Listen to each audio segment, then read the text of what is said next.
With its theme, Connecting Minds, Creating the Future, Expo 2020 Dubai gathers us here over the next 6 months to help shape a better world.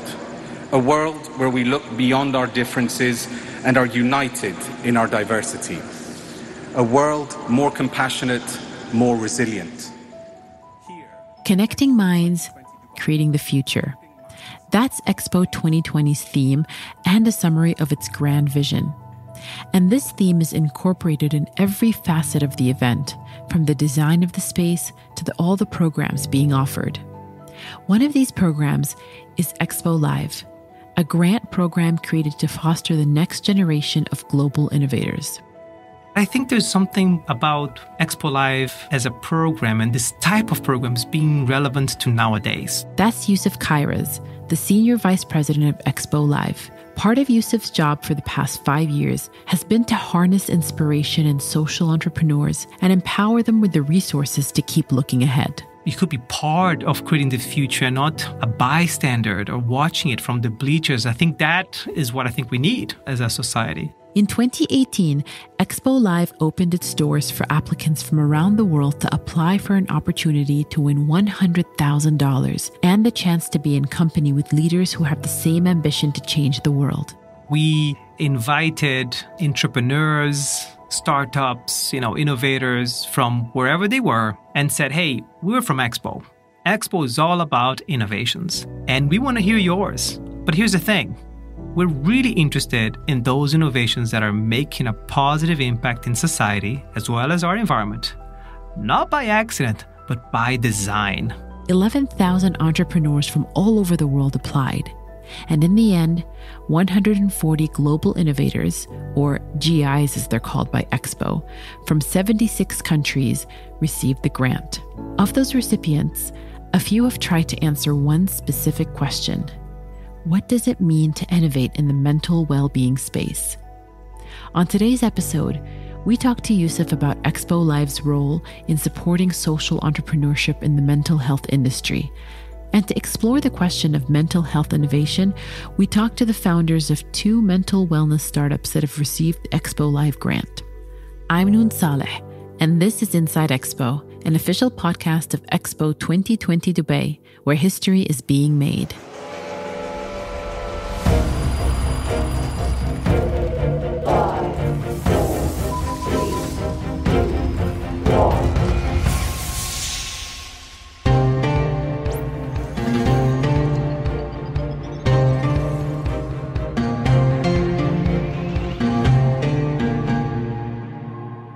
Here's Yusuf again. We didn't create a particular segment for mental health, or in fact, we didn't create segments at all. We really wanted to make the requests or the ask to remain quite generic and not say, hey, we are looking for solutions in this particular space. But despite Expo Live being open to innovators in every sector, there was an apparent effort from global innovators to create solutions for one of the most challenging issues facing the world today: accessibility to mental health services. In 2017, it was estimated that 792 million people live with a mental health disorder. That's around 1 in 10 people. And for global innovators around the world, it became obvious that there was an opportunity to offer solutions that address mental wellness. What we've been able to notice from the innovators that we have in our portfolio is a clear use of technology that enables great connections, right? Or easier, more personal, more private connections between those who need to speak to somebody and those who are qualified to have those conversations. For all the innovators presenting solutions in the mental health space, the end product was similar: to build a platform in the form of an app that provides therapy services for an end user who seeks it. But Yusuf says the unique perspective and experiences that each entrepreneur brings to the problem is what makes it so innovative. Each of them come with their story of how this is relevant and what's really important for people in their countries and in their communities. I think there has to be a very contextual-based knowledge, right? And hence the solutions have to be quite contextual to the extent in which these services already existed and there was a demand for them. The demand for the services exceeds supply in a way that it creates that gap for technology and for innovation to come in. I think these innovators are quite self-aware and connected to their communities. And so for Yusuf and the Expo Live team, their goal was to sort of get out of the way. Essentially, they wanted to create a program with no strings attached, one that allows the entrepreneur the space, time, and money to do what they do best, innovate. You see, we provided a grant. That's not an investment. We didn't take a stake in them. It wasn't a loan. It did not create conditions that they had to abide. And though that sounds very altruistic, it actually has a huge impact in their ability to find themselves and to find the mechanism that works. It allows them to spend money to test stuff and make sure that they arrive at that level where they have a plan, they have a service, and it works, and they've spent money that wasn't tied to anything to develop that innovation. I think that's very important because when you bring in investors' money, right, they come with expectations. When we got the Expo grant, it was significant for us. It was so meaningful. That's Susie Gotson. Susie is the co-founder of Metoo, a mental health app for young people. The app is based on a peer support model with the goal of supporting young people early on with their mental health struggles. Along with her co-founder, Kirsten Comley, Susie believed that in order to avoid more damaging mental health issues later on in life, children and teens had to have a place where they felt heard throughout the different phases of growing up. And so the pair teamed up to create Metoo. Here's Kirsten. We met in 2014. We have daughters of the same age, and the daughters were at a trampolining class, and we were sort of on the sidelines a bit bored. And Susie got chatting, and she shared this idea for a digital tool with a button that was called Metoo that would allow young people to ask those awkward questions and then also say, me too, you know, I've got that problem too. And the whole concept is that if you can normalize a problem or an issue and feel that you're not the only one, then it really helps you to overcome that problem. The trouble is, the current system is based on crisis support. Basically, a kid has to fall off a cliff before they get any care at all. We know that if you pulled it all back into the early intervention space and started giving support to kids before they needed help, you'd avert so much of the crisis care that's required. But because you can't fund early intervention and prevention, because you can't measure something that hasn't happened, and therefore nobody is willing to fund it, it's a kind of a catch-22. Many mental health apps offer the platform and resources for paying clients to find professional therapy. But Metoo caters to young people. And what Susie and Kirsten were able to understand about their chosen demographic is that many of them wouldn't feel comfortable opening up to adults. I think a lot of parents are so desperate for their children to get help. They're really worried about their kids, and so they want them to see a therapist because they want to fix it, and they think that therapy will fix it. The thing about being a teenager is that the stuff that is bothering you at 14 is going to be completely different to the stuff that bothers you at 16. And if you don't give kids the tools to help themselves, they are just not going to become resilient. After the app launched in 2017, Metoo was able to gain traction fairly quickly.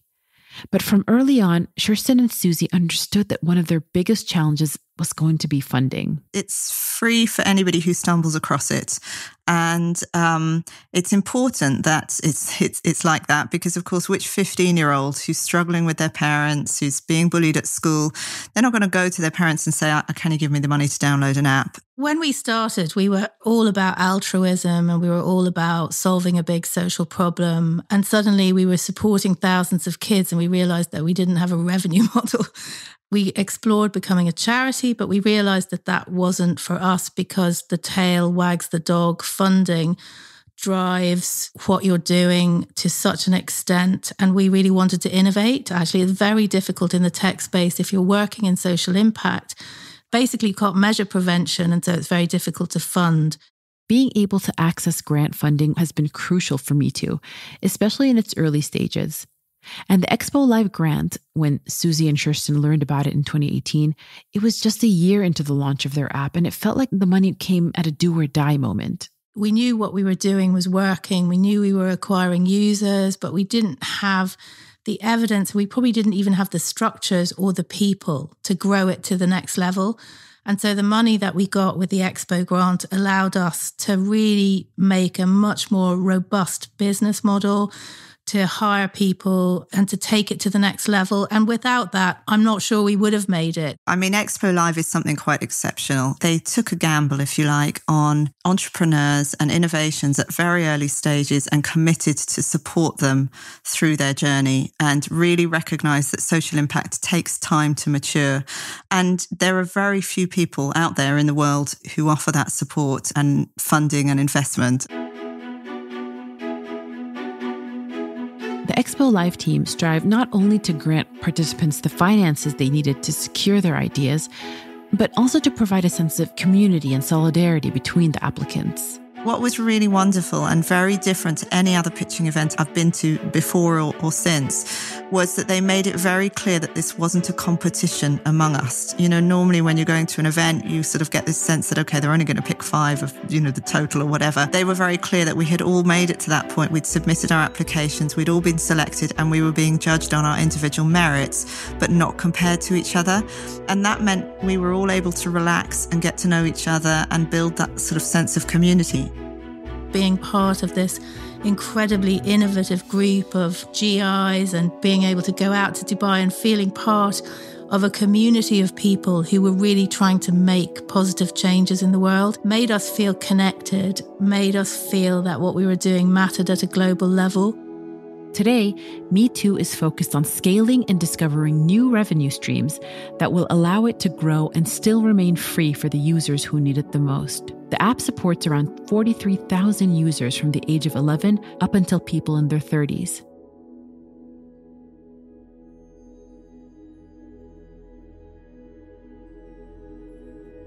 Many of them, Kirsten and Susie believe, would not have been inclined to seek traditional therapy.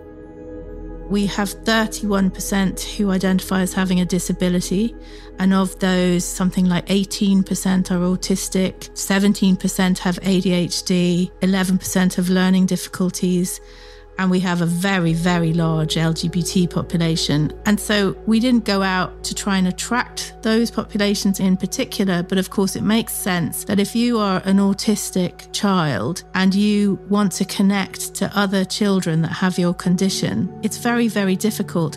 Whereas we provide a national platform so kids who are autistic can identify with each other, have discussions about what it's like to be 14 and autistic. And because you can filter your feed by topic, so they can just click autism, and then all the conversations are about autism. So we're making it really easy for these diverse communities to connect to each other and to support each other. So that's really quite fascinating and something that we are keen to sort of build on and create much bigger communities for these kids so that it's easier for them to talk about the issues that affect them specifically. And a group where perhaps Metoo has made the most impact is young boys. The first population that we were absolutely clear we needed to engage were boys. And that's because boys are 3 times more likely to die by suicide, but they just don't ask for help and they find it much more difficult to admit that there's anything wrong. So we essentially designed an app which took out all the kind of visual hierarchies that relate to gender, that made it so anonymous. When kids go into the phone, they shake their phone and they generate a 3-word random username which has no connotations of gender. So they really are completely anonymous. And as a result of some very targeted strategies, 40% of our users are boys. And that is really phenomenal. Mainly in Egypt and in the MENA region, we have a big stigma about psychotherapy and about going to psychiatrist clinic. This is Ahmed Abdulhaz, another Expo Live global innovator reshaping the mental wellness space. He's the founder of Shezlong, an online therapy platform for Arabic speakers. In the MENA region, mental health is viewed by some as a crisis of a religious faith. Also, we have a big extra social stigma for women. In some Arab countries, women cannot allow to go to a therapist clinic alone. Ahmed is not a mental health professional. He's a software engineer. And you can hear his story in more detail on episode 10 of another one of Expo 2020 Dubai's official podcasts, Innovate with Purpose. This taboo culture that he's talking about actually stems from his own experience. Back in 2013, he fell into deep depression after an accident and just couldn't find the psychosocial support that he needed. So we created some awareness campaigns about what is mental health, what is the difference between depression and anxiety, what is the difference between psychiatrist and psychologist and the life coach, and so on. In order for his product to make sense for its eventual users, Ahmed needed to communicate the problem first.